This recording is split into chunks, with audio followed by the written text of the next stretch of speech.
Welcome back to another great school year. It is so great to see all of you. This is such an impressive crowd, and we appreciate all that you do for the children of Terrebonne Parish. Thank you for being an employee and working so diligently for the kids of Terrebonne. Thank you. At this time, we're going to start our program with invocation and pledge led by Mr. Alton Johnson. Please stand.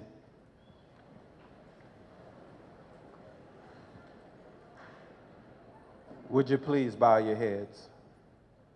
Father, first and foremost, we want to thank you for allowing us to wake up this morning and seeing this brand new day. I'm asking you to bless each and every one assembled here today. Bless their homes and bless their families. May they be homes of peace and homes of prayer. And as we embark upon this new school year, I'm asking you to give us the strength, the wisdom, and the knowledge to put forth our best effort for the children of this district. And as we leave this place, please wrap your loving arms around us and get us home to our destination safely. In the mighty name of Christ we pray. Amen. I pledge allegiance to the flag of the United States of America and to the republic for which it stands, one nation, under God, indivisible, with liberty and justice for all. Thank you, Mr. Johnson. At this time, I'd like to call to the stage our Superintendent of Terrebonne Schools, Mr. Phillip Martin.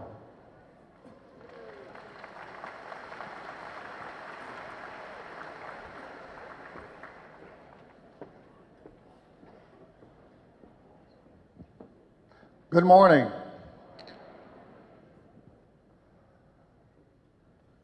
Today's session, we've called it School is Everybody's Business. And we decided, well, if school is everybody's business, we need to get everybody in the room. This is a first for us. And I got to tell you, when I was standing here a little earlier, looking out, I'm like, I didn't realize there was going to be this many people, all 2,492 of you. I'm like, I don't know if I'm prepared to speak to that many people at once. We've never done this. We've met with teachers, we've met with principals, we've met with cooks, we've met with bus drivers, we've met with, categories of employees. But this is the first time we have met with everybody. So I'm excited about it and looking forward to this morning. I do want to introduce, we have some very special guests with us. And obviously, school is everybody's business. So we did invite everybody, as well as all our employees.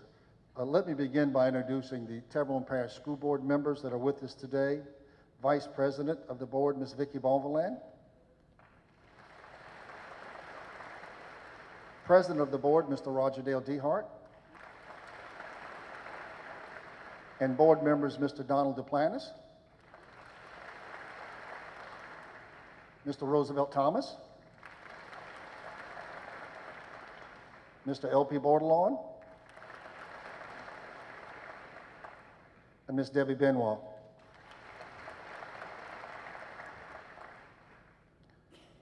Other people that we want to recognize that are in attendance with us. The school system cannot work in isolation. It cannot work by itself and stand alone. We are very fortunate in Terrebonne Parish.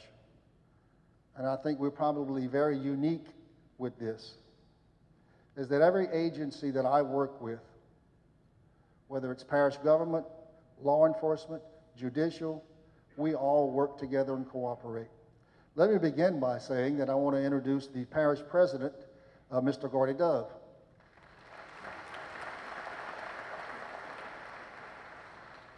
I've never called on Gordy and said, I need some help with something and got a no, ever.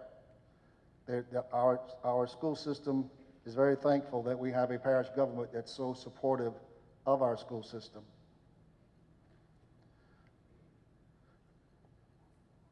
A school system operates with a limited budget. Helping us stretch that budget to the max, and over the years it has amounted to millions of dollars. The Sheriff's Office just finished renovating completely Evergreen Junior High School over the summer. Finished building a building at TPSD.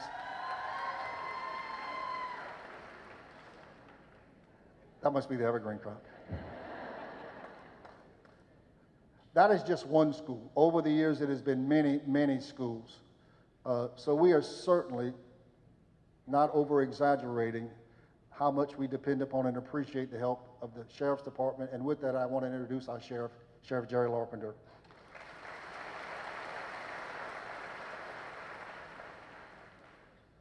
And this is a political announcement I'm getting ready to make. So if I'm violating a law, Jason, give me leniency is all I can say.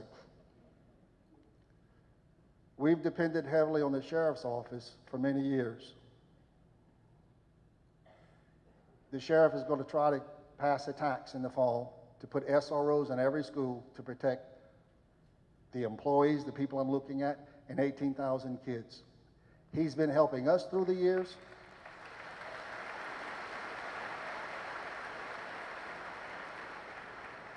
It's our turn now to help him. Let's do what we can, and I know that you will in the fall. From the Parish Council, Mr. John Navy.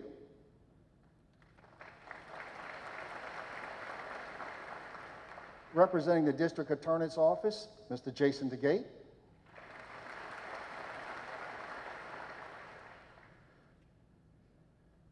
One of our city court judges that we deal as a school system quite frequently, Judge Matt Hagan. And visiting with us, the district judge for 17th District is Judge Walter Lanier.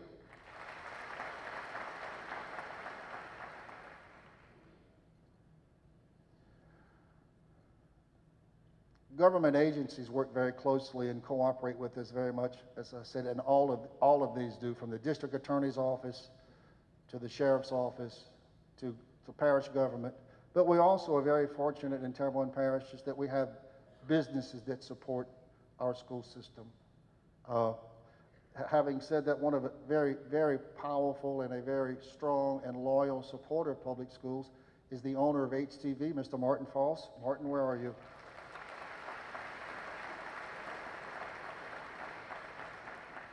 And with this representing the Homewood Chamber of Commerce, which represents the business interest of Terrebonne Parish, the director, Ms. Suzanne Carlos,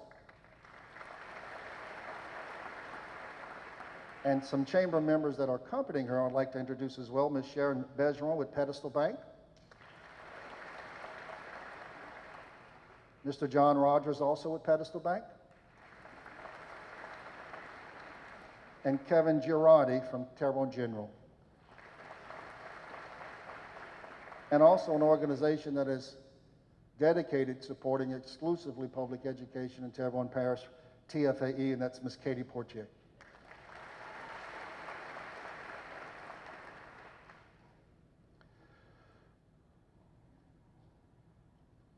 Don't get nervous. All these pages are not my speech, so something, you can relax on that.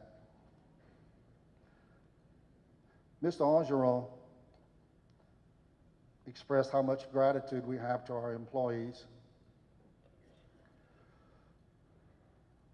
And I'm trying to emphasize that, but I'd like to share a few things to why. I think you know we appreciate what you do, but let me share a few things with you why we appreciate what you do. Our school district and every school district in Louisiana is measured by standardized testing. The district gets a grade, each school gets a grade, and when you get a grade, everybody wants a good grade. Some recent results that I want to share with you this morning as to why we are so proud of our employees and what you do, what you have accomplished. End of course exams. These are given to high school students. It's a state test. Every kid takes it. And our results are measured to everybody else in the state. It's in the core areas primarily in the high school, not primarily, exclusively in the core areas. Let me share some with you. From the year 2013 to the year 2017, English 3, growth. From 2013 to 2017, Terrebonne Parish was #1 in the state of Louisiana.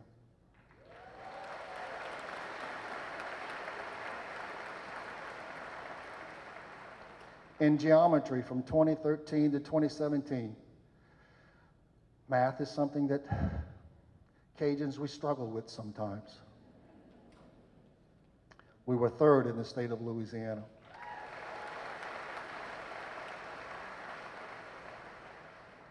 English,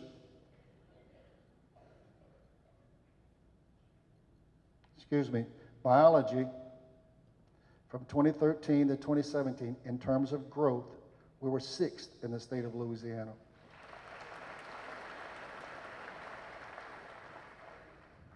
I could go through the list, and we are consistently ranking at the top of the state.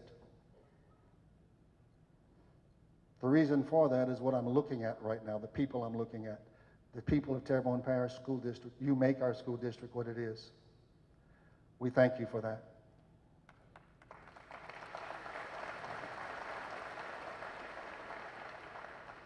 There are 73 school districts in Louisiana.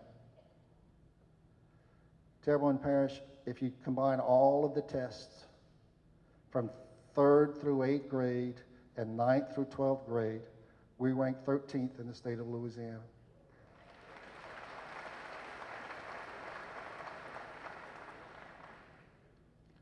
I share that data with you because I wanted to brag a little bit this morning. But I shared it primarily so that when we tell you we appreciate what you do for our kids, why we appreciate. I'm a very results-driven individual. These results are deserving of praise and accolades. And y'all guys, I know we have not yet reached our final destination as a school system. Growth, getting better, is what we must do. And what we shall do. No matter how good you are, if you're not trying to get better, you're going to start going backwards. And we're all biased about Drew Brees and the Saints. He's Drew Brees. Is there anybody better than him? Does he need to get better? Drew Brees thinks he does. He's the first one on the practice field, and he's the last one to leave every practice.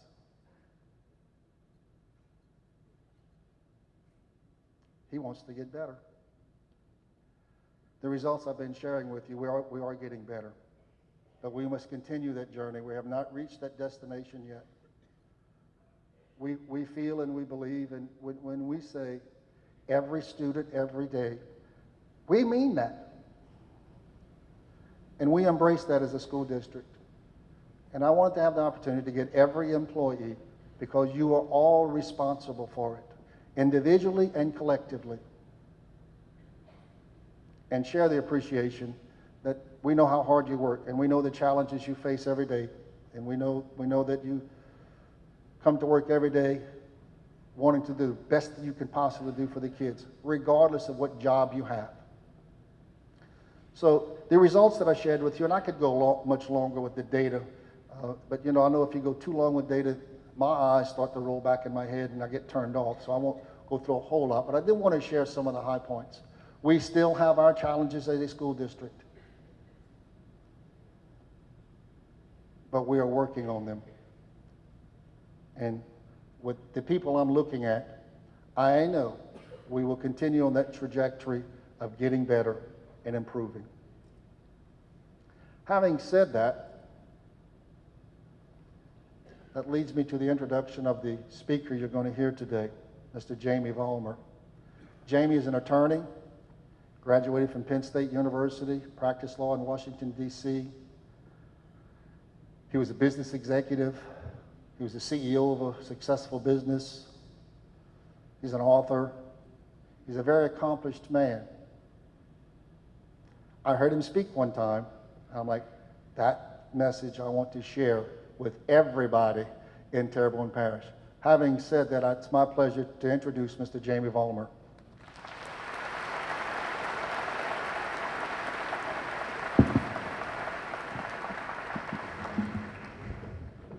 Hi, folks. Thank you, Phillip. Thanks so much.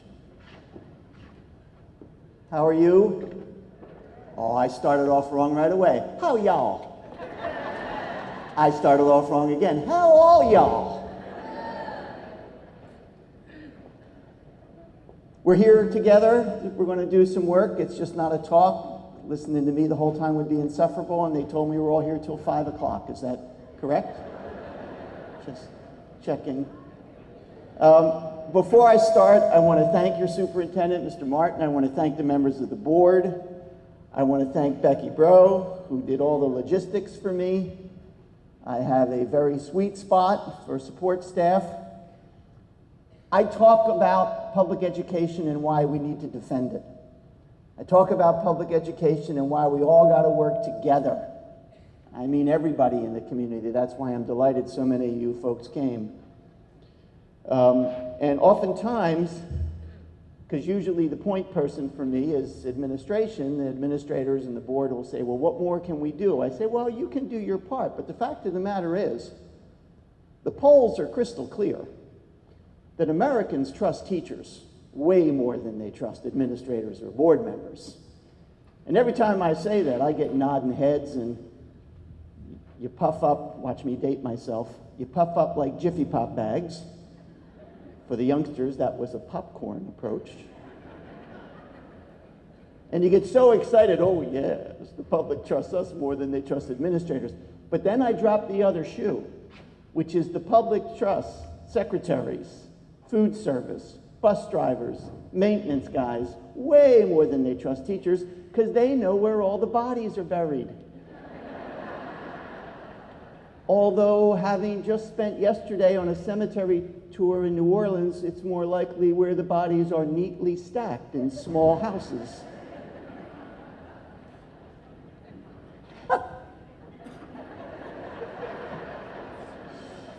And while I do feel, I've never been to this part, when Mr. Martin invited me, I was really excited. Like the Johnny Cash song, I've been everywhere, but I've not been here, and so I'm going to spend the weekend down here in your community looking around. And I didn't feel at all like a Cajun until I found out I suck at math, so I must fit right in.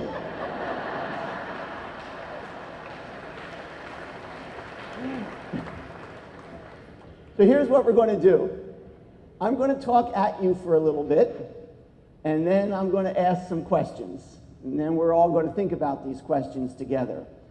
I do want to point out, even though it's a big room, and excuse me, some of you are sitting in the bleachers, that I spoke not long ago in a room almost identical to this. So if any of you think, oh man, I'm suffering right now, in that room, which again, almost the exact same layout, there were nothing but hard bleachers and no air conditioning. So you're way ahead of them right now. Kick back. I've never done your job. Y'all need to know that. I've never been a teacher. I've never been an administrator. I never served on the board. I never involved myself in a support role in a school in any way. I speak and talk about public education and its importance for America.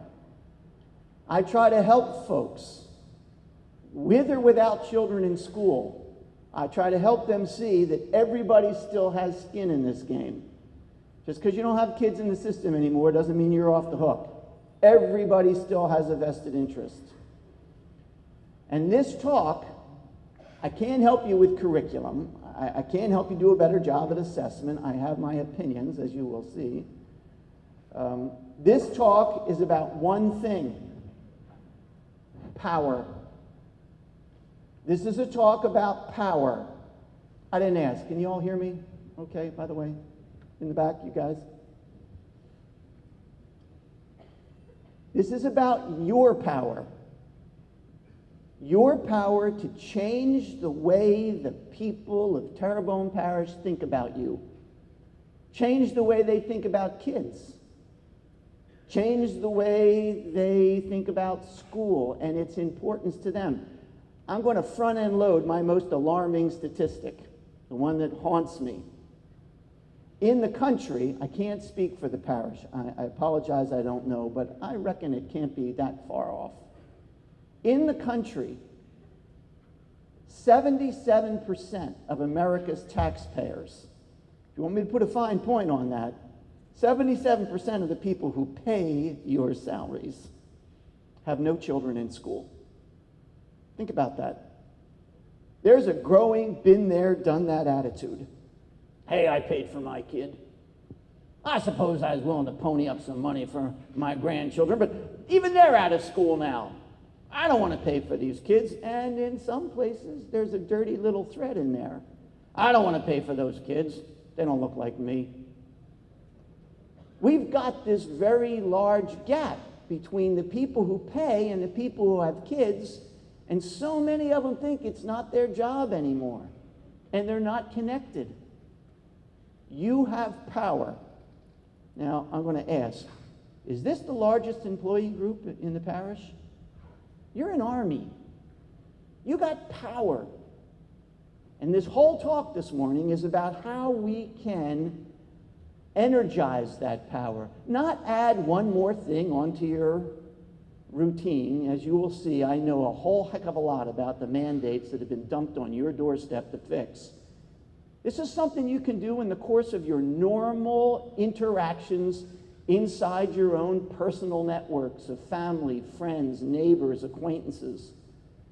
You have power, and that's what I want to talk about.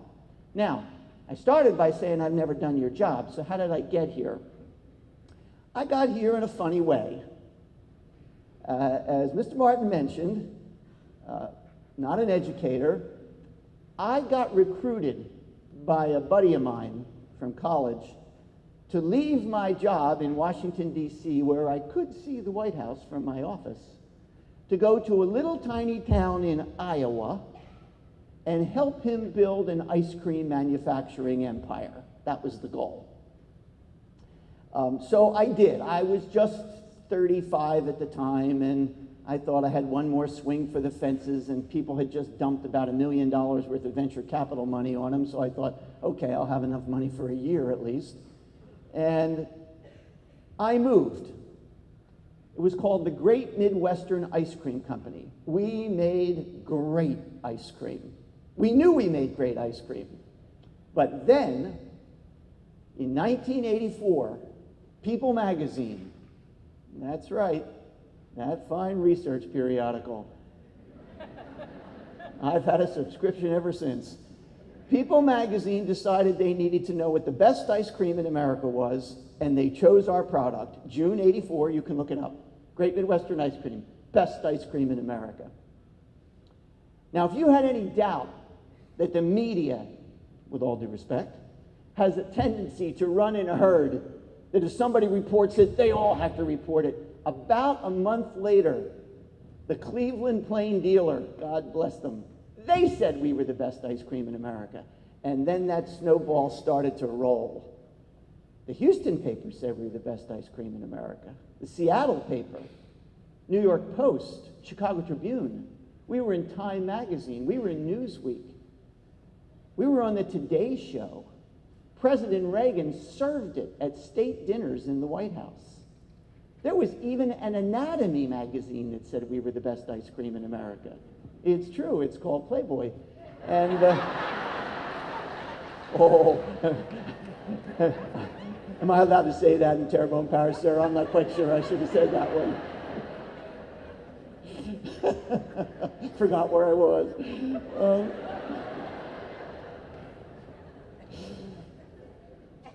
And because of all that press, I would love to tell you, believe me, that I stand here today because of my lifelong abiding commitment to public schools. That's not true. I went to public school. But what happened was, because of all the press, the superintendent of education for the state of Iowa where I had moved, asked me if I want to sit on this group of businessmen and women and talk about the future of public education. Now, the only reason I'm backing all the way up to tell you how I got here is because I am the living embodiment of your power. Your power changed me. What do I mean? Well, when Dr. Lepley, all those years ago, 30 years in a month, I hadn't thought of that. When he asked me to join a group, it was called the Iowa Business Roundtable, I had an attitude. I had an attitude, without picking on the folks from the chamber, I have an attitude that I will bet businessmen and women here in Houma and throughout the parish still have today. Not all, but some. My attitude towards you was negative. And it was informed by 3 assumptions. First, we are not getting the kind of workers that we need. These kids are not qualified. Something's wrong here. Second, now I know this is a little silly in this group, but still, everybody who works inside of a public school in any capacity, raise your hands. Raise your hands high. You're the problem. Come on. Everybody knows your nests are all comfortably feathered. You don't have to work hard. Kids leave in the afternoon. You're out of there. You don't think about it all night long. You get the summers off. You're lazy. You're laughing. You have neighbors who think that today. You can take that to the bank. I was sure of it. You're not exposed to the competitive forces of the marketplace. Nothing's pushing you to improve. You're the problem. And the third assumption that I had is if you would just run it like a business, everything would be okay, because in business we know how to get the job done. So I showed up for my first Iowa Business Roundtable meeting, September 1988.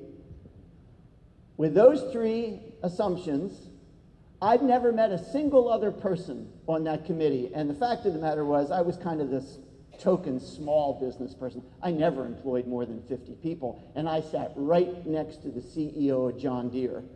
And on the other side of me was Alcoa. And across the table was the Principal Financial Group, which is the largest employer in the state of Iowa. All these heavyweights, I'd never met any of them. In 15 minutes, we loved one another. We bonded. Why? Why? All had the same 3 assumptions. So I honestly thought that I'd only go to one meeting. I mean, from my house to the state capitol is about 2.5 hours, which I realize for some folks in the bayou, that's just a trip to Walmart. But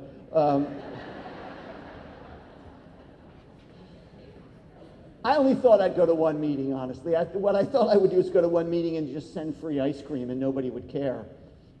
But it was interesting, and I kind of liked these guys. So I went to a next meeting, and I went to another meeting. And then I found my full hand in the air, and I volunteered for a subcommittee, and then a task force. And after about 18 months of volunteer work on this group, I quit my job at the ice cream company. And I became executive director of the Iowa Business Roundtable. And now I had a platform from which to pontificate, and I did with a vengeance. Now, none of you wanted to hear me. Nobody in the education, I was just a bully, but every Chamber of Commerce did. So I went to all 99 counties. I know you all know the geography of Iowa. It lies between the Mississippi and the Missouri River. There's all 99 counties, and I'm giving them the gospel according to me. The system needs to change because we're not getting what we need. Those people are the enemy, and if they just did what we did in every single place, I'd get a standing ovation. And my life was good. Except I had to admit, at the end of a year of this, I hadn't changed anything inside any schools, which was kind of the whole point to begin with. Well, I changed one thing. Every single teacher in the state hated me.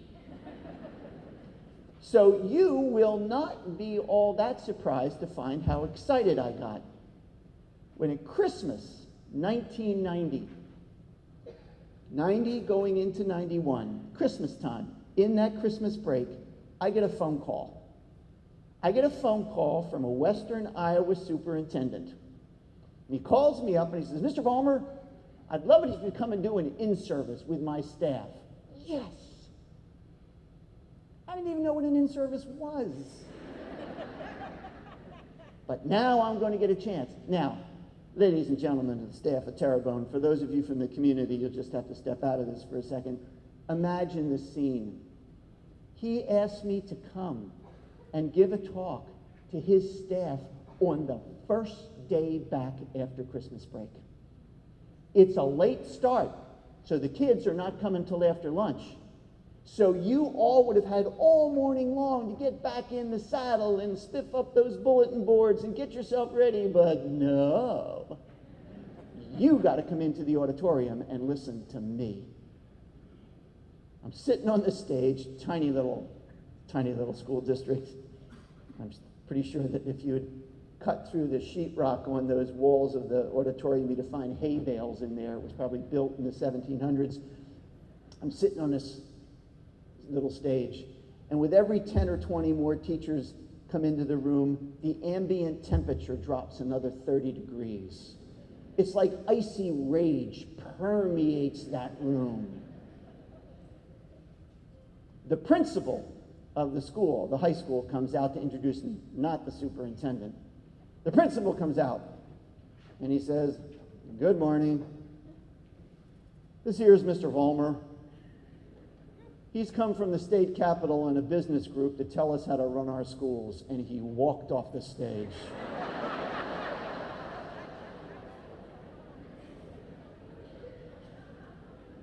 I don't care. I've been doing it now for a while. I'm starting to get pretty good at it. I stand up, and I start to give my speech. I get about 5 sentences into my speech, and the teachers did what the teachers always did in those days when I would speak: openly grade papers in front of me. Share file folders, talk to people 5 rows behind them. I'm giving a speech, there's a roar in this room. But you're not going to bully me. I start pouring it on. What's the matter with you people? You know, if I ran my business the way you people operate your schools, I wouldn't be in business very long. Teachers, y'all cloak yourselves in tenure. Administrators, you shield yourselves behind the monopolistic bureaucracy, and you and the board, you use those rules and regulations that those hoodlums up in Baton Rouge think up in the middle of the night to vex you, no offense. You use those rules and regulations. Listen, in business, we invented total quality management. We understand continuous improvement, 0 defects. If you run your schools like we run them, blah, blah, blah, blah, blah, after 15 minutes, nobody's grading papers. All pencils are down, and they're glaring at me like this. I get to the end of my talk, forget applause. It is dead silent in that room. And now I am, in fact, a tad intimidated. And I go to walk off the stage, and as I go to walk off the stage, there in the wings is the superintendent. And he's looking at me. The chicken has not shown his face once. He's looking at me, he's going, Q&A, Q&A. And I forgot. I promised to take questions. So I went back to the middle of the room to the podium, and as soon as I got there, a woman's hand came up. Actually, ma'am, right where you are, sitting on the aisle. Yes, ma'am. Her hand's in the air. I look at her. She appears to be pleasant. I think, oh, look at her. She's nice. She'll be polite. There you go. She'll be polite. I'll start with her. I found out years later she was a 27-year veteran high school English teacher who'd been laying in the bushes for me for about an hour. She starts out just as nice as you please. Mr. Vollmer, we understand you make good ice cream. Well, I was insufferable in those days. Excuse me, ma'am. Best ice cream in America. Thank you.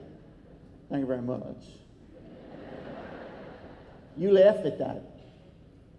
Time out. I give parts of this talk all over the United States, and sometimes I'm asked just to give the talk to elementary school teachers. Most of them look 14 years old to me now. They don't get that reference. No, they don't. I do that. Thank you very much. They look at one another. I see them. They look at one another and they go, Justin Timberlake? Talk about the decline of Western civilization. They don't know who the king is.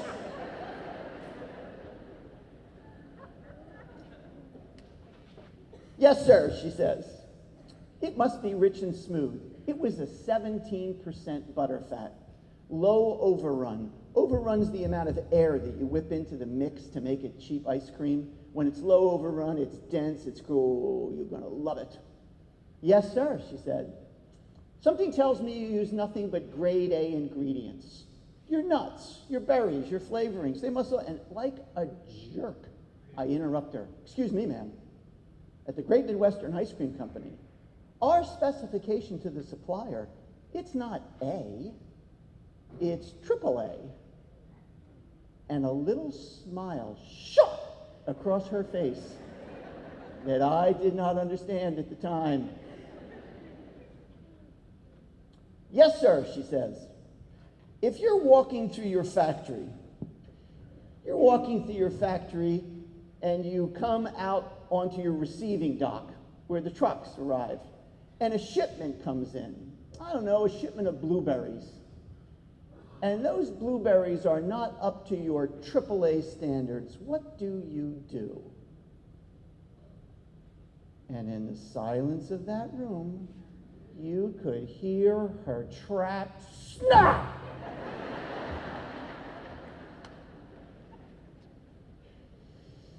I wasn't going to lie to the lady. So I said, ma'am, I would send him back. She jumps to her feet. She shoves her finger towards me. She says, that's right. You would send him back. We can never send back the blueberries our suppliers send us.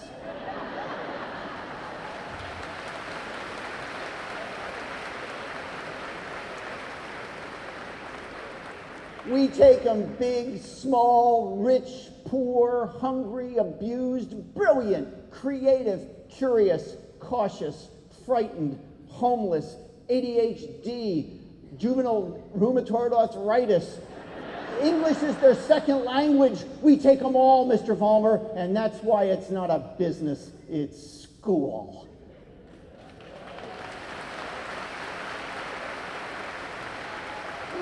Yeah. I would have gotten the point, but all 250 of them jumped to their feet. Yeah, blueberries, pal! Blueberries!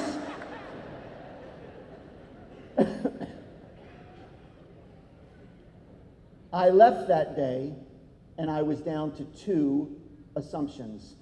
Do not let some big shot local business person back you in the corner at the Little League field after church down the grocery store and say, oh, you got to run this like a business. What did she show in 90 seconds? You have no control over the quality of the raw material. You take what the parents send, and they ain't keeping any of them at home now, are they? And the more you think about it, the more she's right. Excuse me. You got no control over the budget. You're completely dependent upon the ups and downs, the ins and outs, the vagaries of Louisiana politics. And as an outsider, as worse, a Yankee, I should have no comment. But, oh, brother. You're constantly being shoved around in the state capitol and in Washington, D.C. by people, deep-pocketed organizations with a lot of influence, sometimes with mutually exclusive agendas, these special interest groups. This isn't a business. For the business folks in the room, can we graft certain practices and the procedures from the private sector onto the rarefied culture of pre-K-12? Sure. That doesn't make it a business.